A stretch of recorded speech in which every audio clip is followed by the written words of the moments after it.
Good evening. Welcome to the Politic podcast. We have Lyle Mason with us tonight, and you're a candidate for the legislature, for the House. Yes, I am. District 19, right? District 19 in Bountiful. Very good. So what made you get into this? Well, that's an interesting question.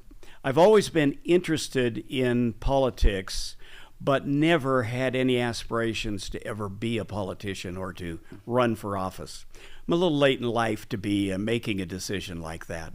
But a number of people that were friends of mine were talking about the incumbent in District 19 and how they felt that his record was more liberal than what they liked and more liberal than what I liked. And they said, we need to find a really handsome 55-year-old who will run against him. And I agreed. And in our search, the handsome 55-year-old never materialized.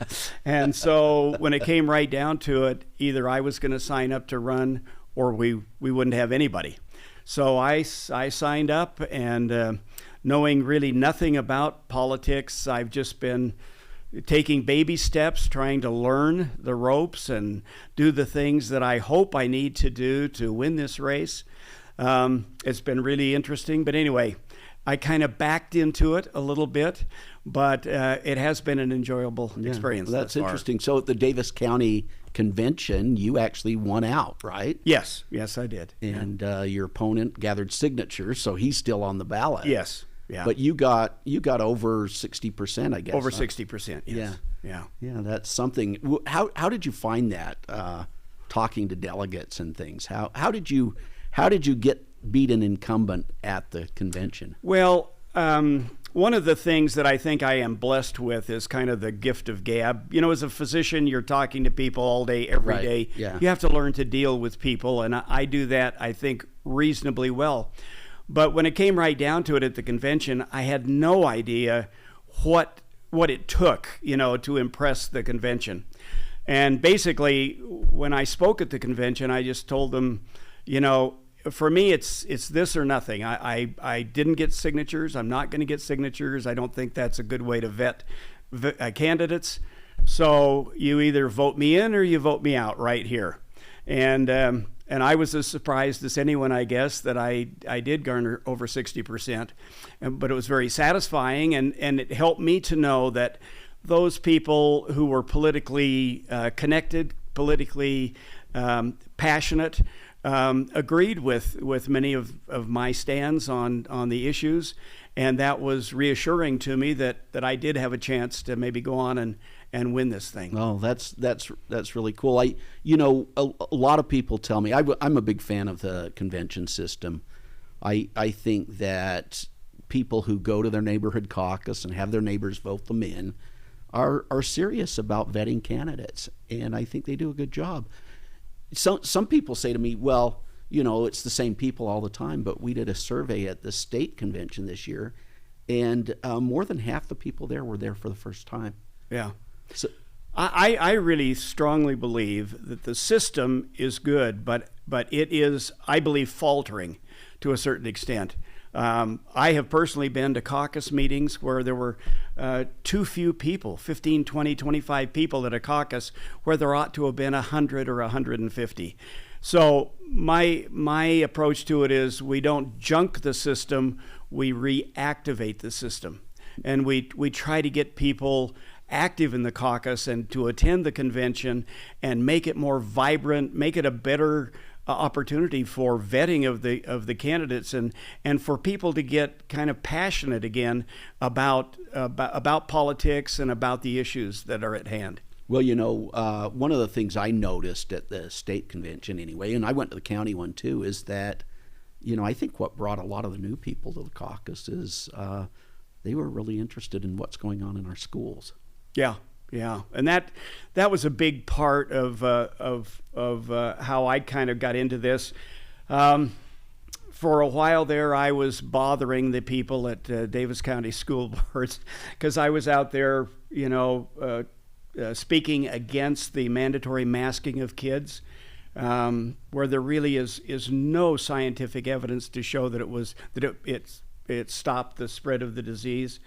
And I was speaking out against mandates in general, the vaccine mandates. Even though I'm vaccinated, I was one of the first vaccinated in Davis County because I'm a first responder. If we ever have the big earthquake, I'm supposed to daughter down there and help take care of people at the hospital. But I got vaccinated. I believe in vaccination. I believe in enticing people to be vaccinated if they have reservation.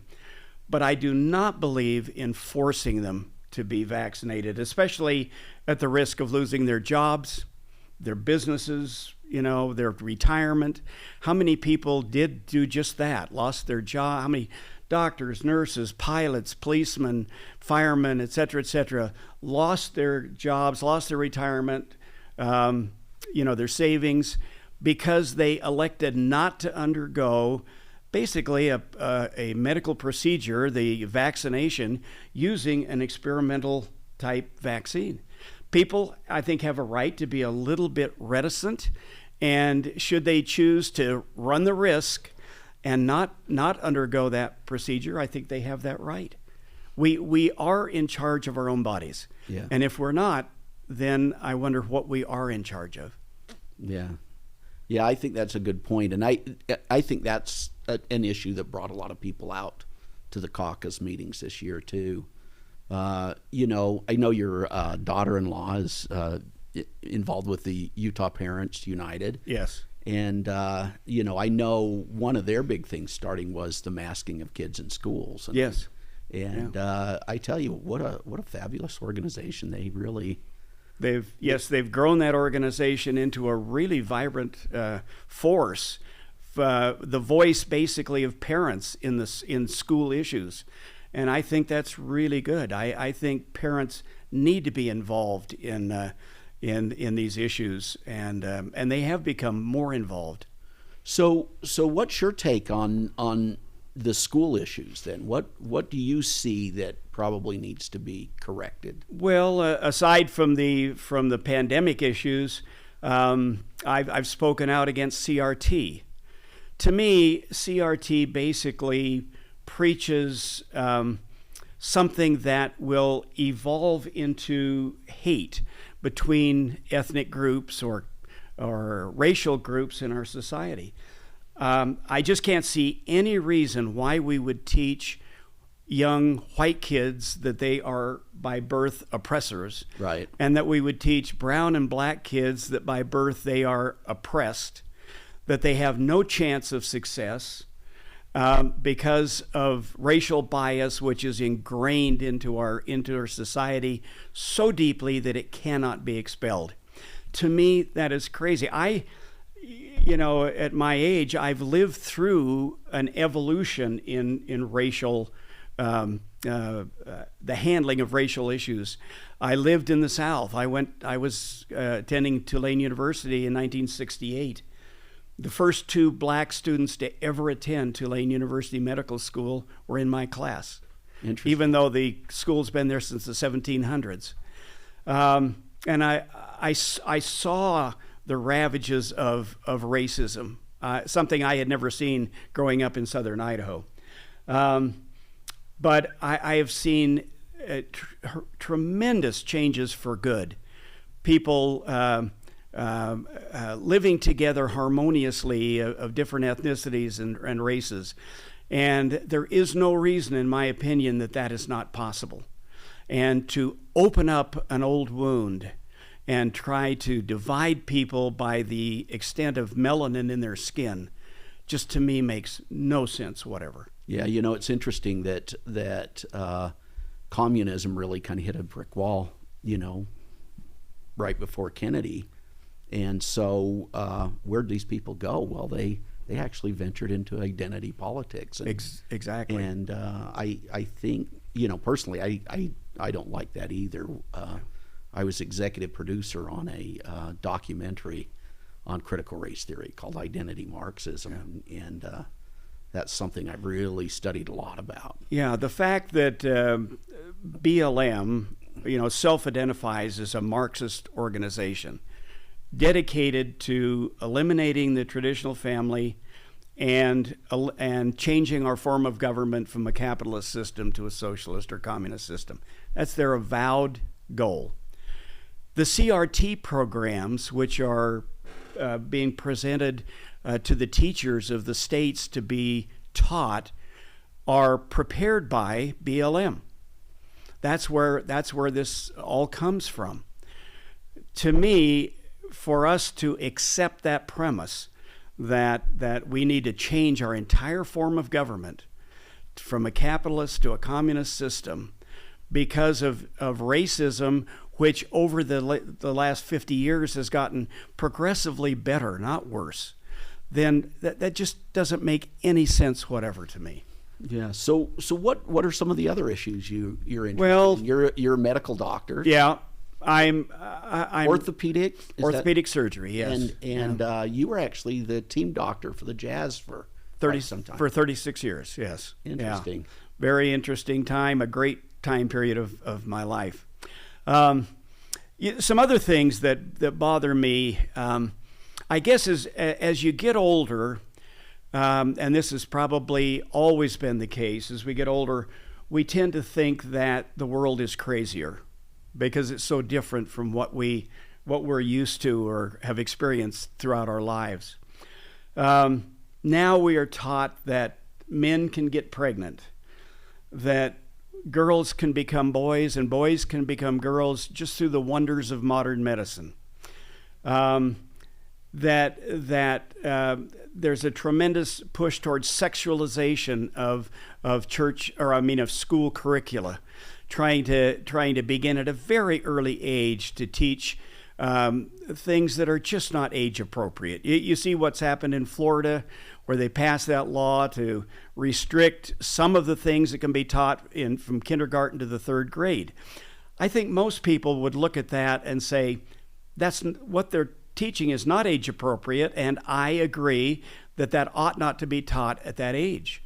But many came out vociferously against that and said, no, it must be taught at the kindergarten level. And even Disney comes out and says, yes, these kindergartners must be taught these sexual principles at this early age. I look at that and I think that's crazy. I just don't think that has a good outcome for these kids. They don't. It's something they can't understand. They don't understand, and for us to push it on them is just not what we want. So I'm against that sexualization of the curricula. And there's, a lot of people. I talk to people every day, and they say, "Well, I don't care what happens in New York and New Jersey and California, because what you're talking about is not Utah."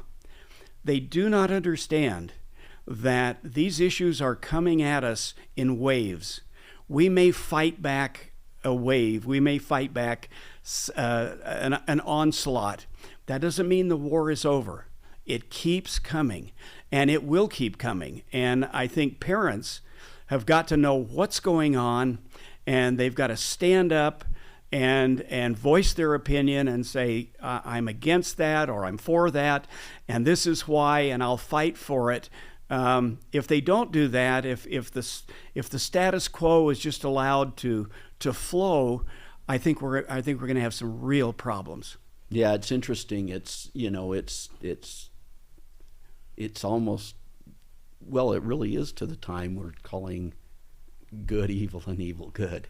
Yes. And I just, that's something we need to step up on, I think. Yeah.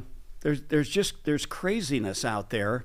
And they ask us, we're being asked, kind of indirectly, I guess, but we're being asked to not believe what we see, not believe what we intuitively know to be true, not to believe something that virtually any fifth grader could explain to us and that they understand is not correct. But we're being asked to accept it and celebrate it in some cases. To me, that also makes no sense whatsoever. We know intuitively what's right and what's wrong. We know what's possible and what's impossible. We know boys can't be made into girls and girls can't be made into boys. And yet we're being asked to believe that's as simple as taking pills. That just simply, from a scientific standpoint, is not possible. Yeah, it's funny to me, the same people saying follow the science. Yeah. Have a hard time with science when it comes to that. Yeah. Well, there's a lot of those things that are going on. The secular humanists really have kind of morphed into the state religion. Yeah. And, you look at, I know our state treasurer, Marlo Oakes, has been fighting these ESG scores, environmental, social, and Right. governance scores. And that really is aimed at using the markets to force an agenda. Right. He spoke at one of my meetings the other night, and he has a very interesting and I think alarming message. The way I look at it, historically, government has been the force that has pushed this secular humanism Right. over the last 30, 40 years. And business has really not been an integral part of those forces. But now you have these huge lending institutions and investment firms, and trillions of dollars from Blackstone. BlackRock, yeah. Yeah, BlackRock. Sorry. Yeah. And others like it, Prudential and others that are saying to Utah companies that are saying, you either go woke, you do what we tell you to do, or we will not make capital available to you. The essence of our system, the free flow of capital, and they want to restrict that now and prevent companies and people from having access to that capital. Yeah, and that is a tremendous force based on a political agenda. Right. Marlo gave the example of a company here in Utah that was contacted by Prudential. And Prudential said, we will no longer be able to insure your vehicles because you produce electricity with coal. And that is the sole reason. And they're using that as a club and say, we want you out of the power market because we don't like the way you produce that power.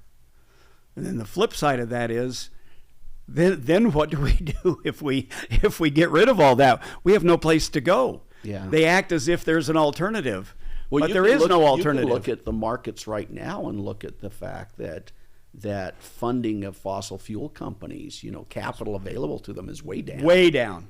And we're wondering why there's not exploration as much in the U.S. Yeah. Right? Yeah. And the problem is this is kind of shifting. I mean, we have to follow those rules, but the rest of the world doesn't necessarily. Yeah. But I think this is a new effort by big business, big money, to kind of take the lead. And in essence, I believe that they're kind of substituting for the government. And these big companies BlackRock, they had a BlackRock, just came right out and said, we're going to force these cultural changes. We're going to force these changes on you, and because we have the power to do it, and there's nothing stopping us. Now, maybe there will be something that will stop them, and that is resistance from the populace. Yeah. Yeah, somehow we need to organize and speak up. Yeah. That's why I love that. Coming back to that Utah Parents Group again, that's one of the reasons why I love them, because they're very well organized. They're very nice, very polite, and they've learned how to work within the system to get change. To not be obnoxious, but to be powerful. Yeah. And there is a difference there to when you look meet it head on, Yeah. but not to be too confrontational or too negative, but trying to meet at a common ground, and they've been very successful at doing that. Yeah. Well, we're going to take a break, and we'll be right back. Hi, I'm Dr. Lyle Mason. I'm running for the legislature in District 19. That's Bountiful in Davis County. This is my first foray into politics. I've never held political office previously.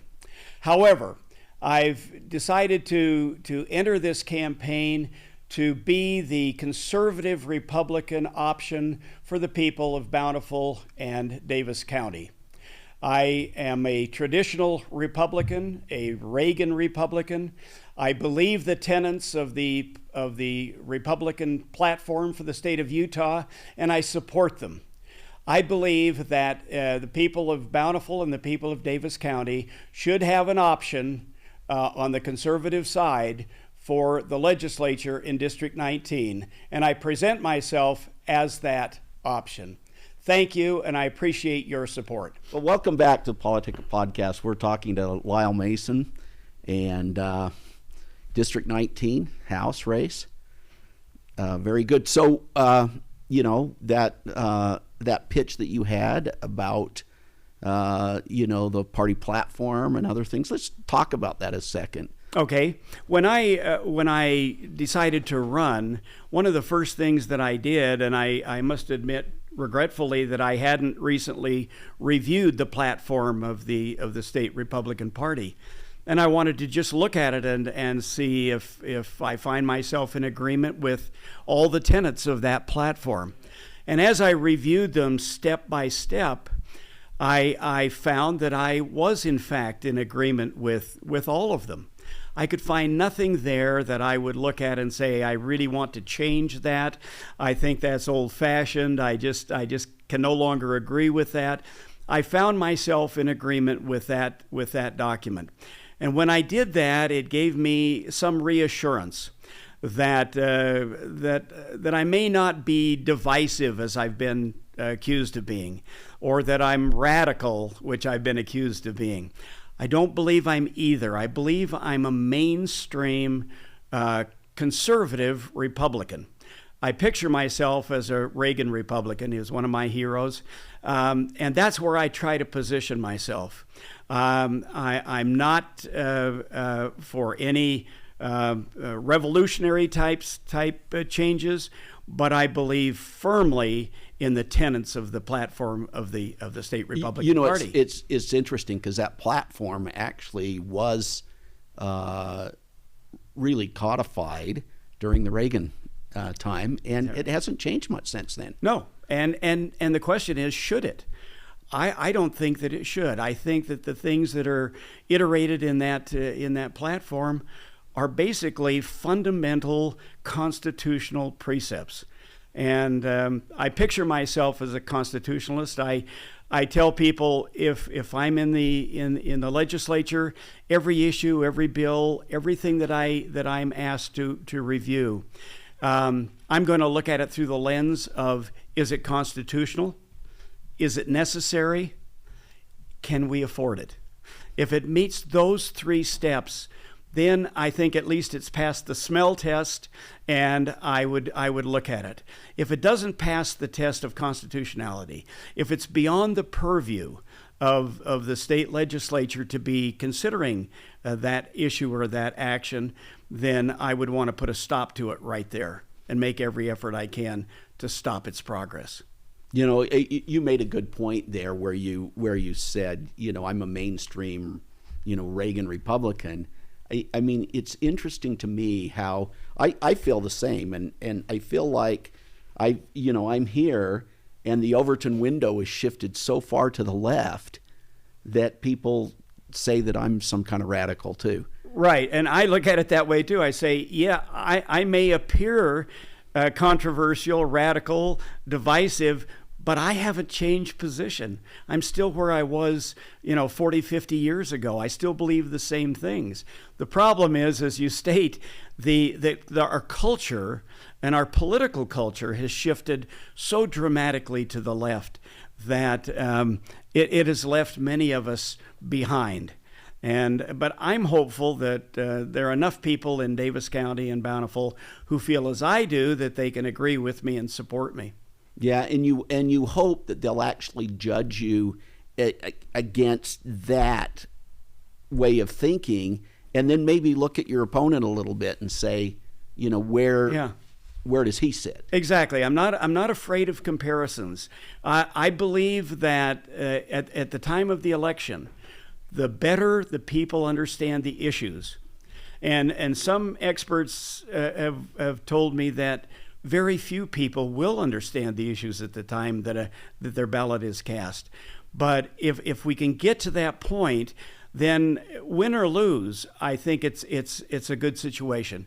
If people choose one way versus the other, but they understand why they're making that choice and what the results of that choice are, then I think that's a good thing. And that's really what I really want to do. Now, another thing that's come out that kind of differentiates you from your opponent you were talking about earlier is this transgender sports bill. Yes. And why don't you talk a little bit about your position? Well, it was kind of interesting. Let me just backtrack a little bit and to where it was at the end of the last legislative session. Obviously, the Republicans and I guess Democrats as well in the legislature decided they were going to have a commission.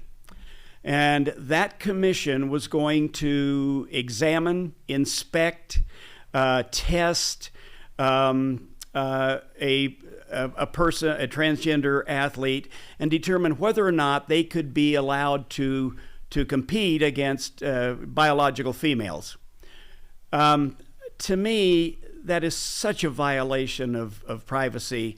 I can't imagine it would ever fly. I can't imagine a federal judge ever saying, oh yes, as a group, you can get together and inspect this person and go into their lives in great detail, when these are people already with psychiatric problems. These are people who are very troubled. So, there's already been at least one federal judge in Connecticut who has said, on the day of the competition, if that person identifies as a female, she must be allowed to compete. And I think that's where it's going to come down to. I think most judicial decisions have leaned in that direction. So at the end of the session, they threw out the commission, which I thought they would have to do. And at that point in time, there were two choices, and only two: ban, no ban. There was no other choice.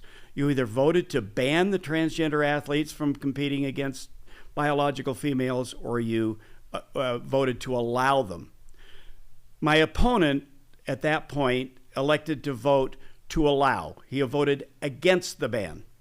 Now, had I been there, I would have voted for the ban, because I just believe that that is a bad situation to have men or boys competing against biological females, in essence.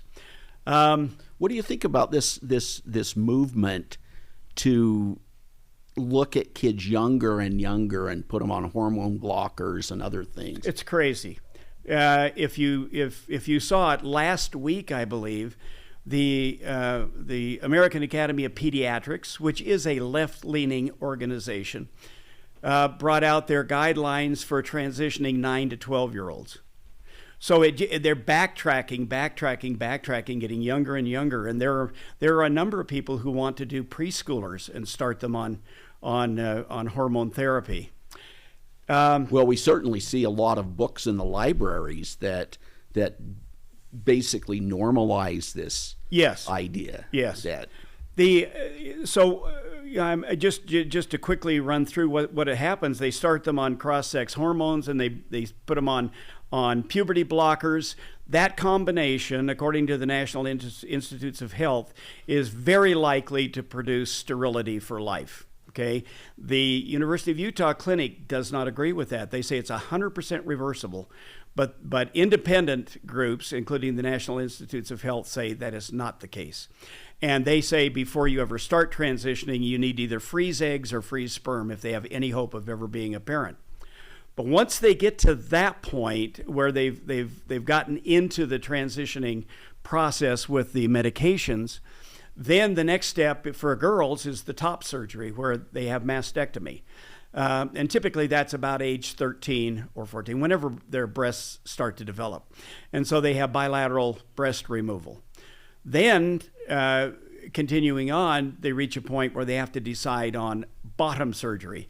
Are they going to go through some sort of surgery to change their genitalia? And not everyone does it.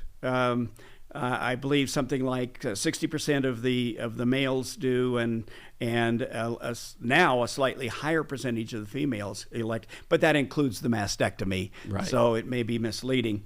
But and then once they're done with that, if they continue on to that surgical alteration, you ask, where are they? Well, those that have become males, female to male, virtually none of them have a satisfying sexual life. Some of the men who change over to women do have some sexual gratification during life, but if they're not transitioned, in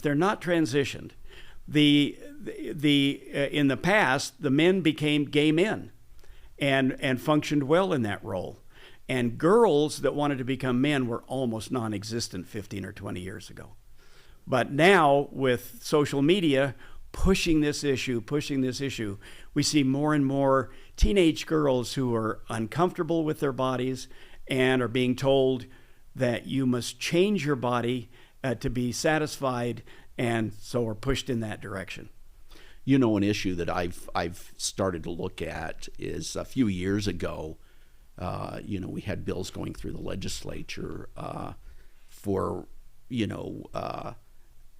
therapy.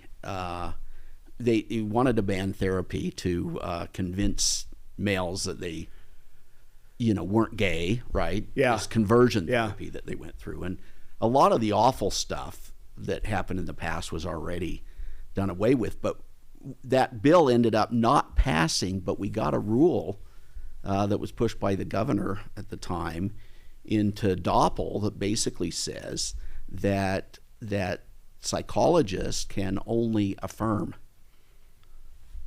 And so, if your 10-year-old boy goes into a psychologist and says, "I think I'm a girl," the only thing there's only one option. There's only one option. They say, "Well, you probably are." Okay. Right. And my argument on this is it really doesn't even come down to the wisdom or lack of wisdom of sexual transformation. I'm against minors in the state of Utah being transitioned. Once a person is an adult, I would fight equally hard for their right to make decisions, even though I would think them unwise, but I would fight for their right to make the decision to progress to transitioning and surgical transitioning should they desire it. My fight is only against transitioning minors. I believe we need to protect our kids, and my opponent does not agree with that. That is my stand on it, and I believe strongly in it. So, anything else that you've thought about as far as things that differentiate you in some way? Well, I don't know if it differentiates me, but another thing that I'm very passionate about is this element of free speech. I think unless you live in a closet, you're aware that the big tech platforms have made a concentrated effort to stifle discussion of things with which they do not agree. And that has come down primarily on the conservative side of these issues. The government as well has done the same thing. They are now trying hard to stifle conservative speech. So you've got a combination of big tech platforms and the federal government, both of whom in concert are successfully stifling conservative speech in the United States. I believe that our system of government inherently demands freedom of expression. And unless what you are saying is illegal or in some way threatening, which would be illegal, if it's not illegal, then these platforms, which they keep saying they're still neutral, but they are not, they should be required to allow that speech to be aired. And I believe our system of government is stronger if both sides of issues are allowed to come out. Now the government's come out with their information. Well, what do they call it? It's arbitrarily called the Ministry of Truth, but that's not the official Right. name. But basically, they're saying the government is now going to arbitrarily look at speech and see what they consider to be mis or disinformation, which basically means anything with which they disagree, and that they're going to then try to stifle it, even to the point where now, the other day I heard someone say that on Twitter they want the ability to edit people's Twitters that are already out there, tweets that are out there, and go back and say, well, here's your tweet, but we're going to add contextual information that explains what you're really saying. That to me is just craziness. It gives you it makes you think back to Goebbels and his efforts, right? And if this isn't Orwellian, I don't know what is. You know, we're going in that direction where we have government speak and government truth and government this and government that, and everything else is to be suppressed. I think people are waking up to that, though. I hope that in November of this year we see a red wave which will overthrow and express the displeasure of people about that kind of speech suppression. Yeah, I really hate it when it comes from the government. You know, that just, I mean, it goes against who we are as a country, right? Everything that is written in the Constitution, that expressly says we have freedom of speech, and it can't be infringed upon. And just because someone disagrees with it doesn't mean that the government then has the right to suppress it. So any last thoughts? We're kind of running out of time. Well, I don't know. There's so many issues that I feel strongly about. Not only the free speech, but the freedom, our economic freedom. I see the government increasingly getting into areas that they ought not to have been involved in. A good example is during the pandemic. What elected body shut down our economy? OSHA, not an elected body. What elected body shut down our schools? The CDC, not an elected body. What has happened now is not only do you have elected government, but you have massive bureaucracies that have enormous power. And we have set a precedent now that really scares me, because the next go-around, the next major viral illness that comes down the pike, I think there's going to be a strong effort to use some of these same powers of the bureaucratic government to suppress our liberties, to suppress our economy, to suppress our schools, etc. And I find that to be very, very disturbing. Those decisions should be made by elected officials who are answerable to the people. And when those decisions are made by unelected bureaucracies, I believe that's power in the wrong place. I think it goes against basically the 10th Amendment, which restricts those powers, but they're being expanded at an unprecedented rate. Well, thank you very much for coming on. Lyle Mason, candidate for District 19 House. And so we'll see you next week.